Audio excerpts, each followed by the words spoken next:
So I guess like in the last, 12 months in particular, we've really seen the rise of like vilification of trans and gender diverse people.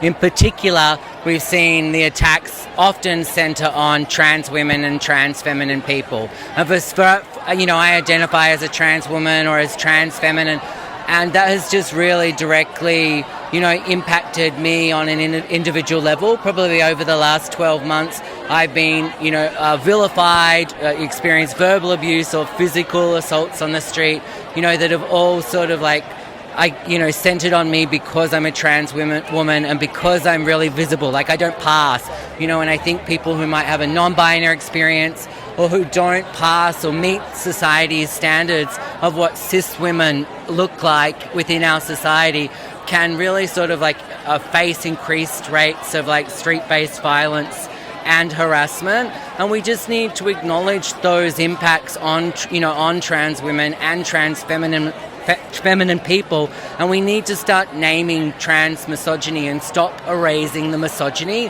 that is a part of it. I'm really excited, recently we've been funded, by the Victorian State Government in its recent announcement, and we're going to be delivering a project to address trans misogyny that is going to be led by trans women and non-binary trans feminine people, and it's really exciting, to do that.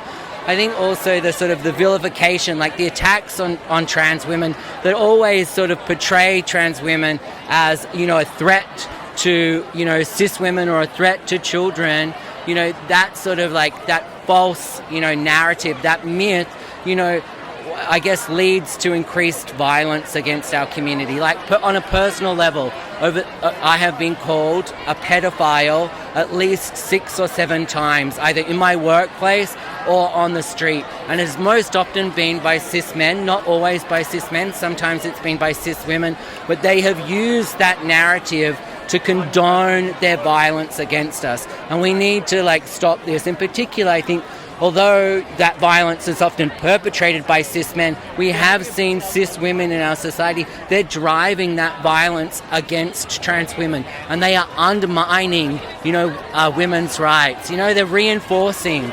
outdated gender stereotypes and binaries that is really harming and driving violence against all women. I guess feminist movements and the trans and gender diverse movements, they're not separate movements, they're interlinked. Our rights are interlinked, and we need to address those issues, together.